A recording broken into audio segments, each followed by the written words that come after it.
దసరా. మేము డ్యామ్కి అయితే వెళ్తున్నాం, కరీంనగర్ డ్యామ్కి. పాలపిట్టను చూడడానికి వెళ్తున్నాం.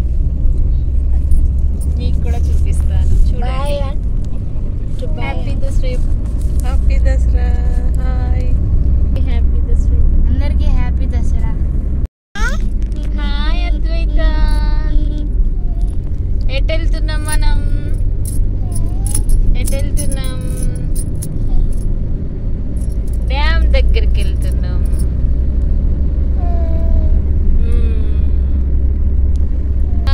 అక్కని విలు, ఆద్యన్ విలు. ఆద్యన్ విలు.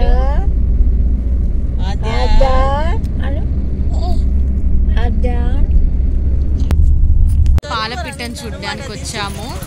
పాలపిట్టను ఎందుకు చూస్తారంటే, ఫస్ట్ పాండవులు యుద్ధానికి వెళ్ళేటప్పుడు వాళ్ళ ఆయుధాలన్నీ జమ్మి చెట్టు మీద పెడతారు. జమ్మి చెట్టు మీద పెట్టి మళ్ళీ అవి తీసుకొని వెళ్ళేటప్పుడు వాళ్ళకి పాలపిట్ట ఎదురవుతుంది. సో పాలపిట్ట ఎదురైన తర్వాత వాళ్ళకి అన్ని పాండవులు యుద్ధంలో గెలుస్తారు, అన్ని శుభసూచకం అన్నట్టుగా పాలపిట్ట అన్నట్టు. ఒకసారి రాముడు కూడా రావణాసునికి తోటి యుద్ధానికి బయలుదేరేటప్పుడు పాలపిట్ట ఎదురవుతుంది. సో పాలపిట్ట ఎదురైతే వాళ్ళకి అంత శుభం జరుగుతుంది. సో పాలపిట్ట ఎదురైతే అన్ని మంచి జరుగుతాయి అనేది నమ్మకం. సో అప్పుడు పాలపిట్ట రూపంలో వచ్చింది శివుడు అంట, చరిత్రలో ఉంది. సో శివుడు పాలపిట్ట రూపంలో వాళ్ళకి యుద్ధానికి వెళ్ళేటప్పుడు ఎదురొచ్చాడని అంటారు. సో పాలపిట్టను చూస్తే అందరికీ మంచి జరుగుతుందని చెప్పేసి దసరా రోజు పాలపిట్టను చూడడం శుభసూచకము అంటారు. సో ఇప్పుడు మాకు పాలపిట్ట కనిపిస్తుందో లేదో తెలియదని చూడడానికి అయితే వచ్చాము. మీరు కూడా చూడండి, డ్యామ్లో అయితే చాలా వాటర్ ఉన్నాయి, ఫుల్ వాటర్ ఉన్నాయి డ్యామ్లో. బోట్స్ అయితే రన్ చేస్తలేరు, మొన్నటిదాకా బోట్స్ రన్ చేశారు, ఇప్పుడు గేట్స్ కూడా ఓపెన్ చేశారు కాబట్టి బోట్స్ అయితే రన్ చేయట్లేరు. సో చాలామంది చూడడానికి వచ్చారు. ఈరోజు దసరా కాబట్టి చాలామంది రష్ ఉంటుంది ఇక్కడ ఎక్కువ. సో ఇంకొక హాఫ్ అన్ అవర్ అయితే ఇంకెక్కువ రష్ అవుతుంది. సో మేము కొద్దిసేపు ఉండి కొంచెం ఇక్కడ వెదర్ బాగుంటుంది, చాలా బాగుంటుంది. సో లాస్ట్కి అయితే మాకు పాలపిట్ట కనిపిస్తుందా లేదా అనేది మీకు ఎండింగ్లో చెప్తాను, ఓకేనా? చూడండి ఒకసారి మీకు డ్యామ్ వ్యూ చూపిస్తాను, చూడండి. చూడండి ఫుల్ వాటర్ ఉన్నాయి. మొన్నటి వరకు కొంచెం వాటర్ తక్కువ ఉండే, ఇప్పుడు ఈ రెయినీ సీజన్లో వాటర్ చాలా ఉన్నాయి. మేము మా పిల్లలను చూడండి ఇక్కడ ఇది ఎక్కి నడుస్తున్నారు, బట్ ఇది చాలా డేంజరు.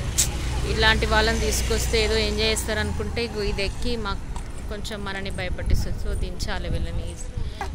ఇప్పుడు వాళ్ళు ఎక్కారు కదా, ఇగో ఈ చిన్ని పాప కూడా ఎక్కి నడుస్తుంది అంటే ఇది మీద.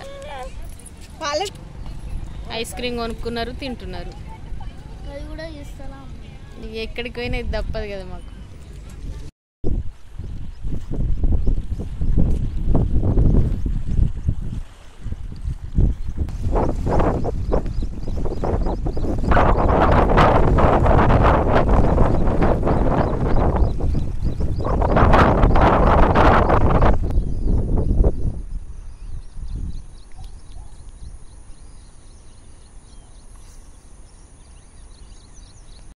నెక్స్ట్ మేము కోతిరాంపూర్లో ఉన్న ఆంజనేయ స్వామి టెంపుల్కి అయితే వెళ్తున్నాం దర్శనం చేసుకోవడానికి.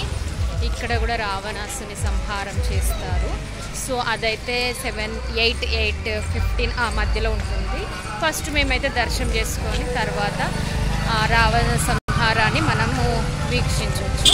సో వినిపిస్తున్నాయి కదా సాంగ్స్.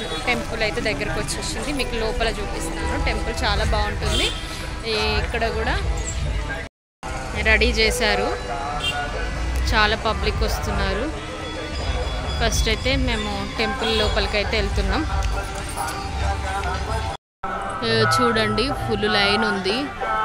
ఇప్పుడైతే 6:15 అవుతుంది. ఈ టైంకే ఇలా ఉంది. ఇంకొక 1 అవర్కి చాలా లాంగ్ అయిపోతుంది లైన్. మా దర్శనం అయితే అయిపోయింది, ఆంజనేయ స్వామి దర్శనం అయిపోయింది. ఇప్పుడు నెక్స్ట్ టవర్ సర్కిల్కి అక్కడ రావణ సంహారం లేదని అంటున్నారు.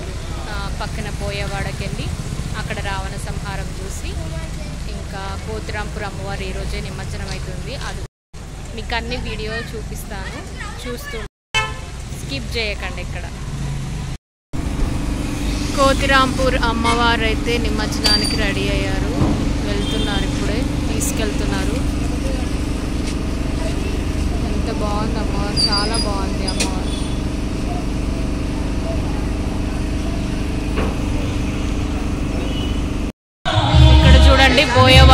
అమ్మవారు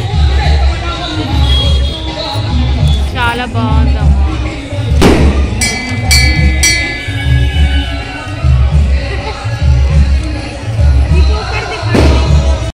ఇక్కడ అయితే ఫస్ట్ సిక్కుల వాళ్ళు వచ్చి వాళ్ళు కత్తులతో విన్యాసాలు చేస్తుంటారు. పిల్లలు పెద్దలు అందరూ ఒక 10 minutes వరకు కత్తులతో విన్యాసాలు చేస్తారు. తర్వాత వాళ్ళ మత గురువైన గురునానక్ని తీసుకొస్తారు. గురునానక్ 1946 April 15 జన్మించారు. ఇప్పుడు వస్తారు చూడండి. గురునానక్ వాళ్ళ 10 మంది గురువులలో మొదటి గురువు గురునానక్.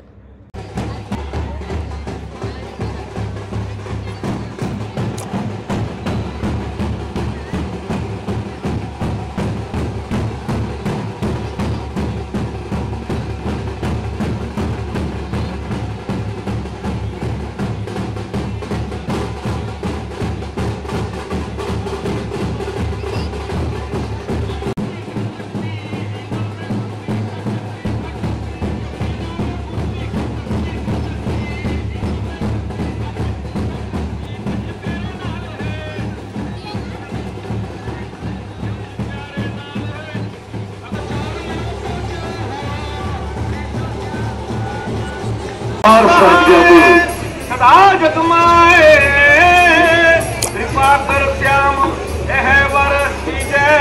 कैसी मरनी मांगते हैं, ऐसी मरनी जो मरे तो न मरना हो।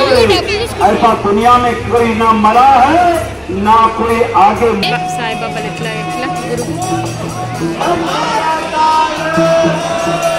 ऐसी मरनी जो मरे तो न मरना हो।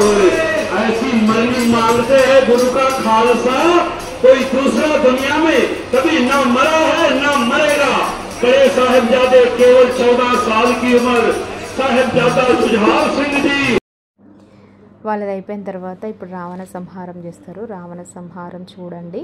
సో మా వీడియోని లైక్, షేర్ అండ్ సబ్స్క్రైబ్ చేయండి. Thank you. బాయ్.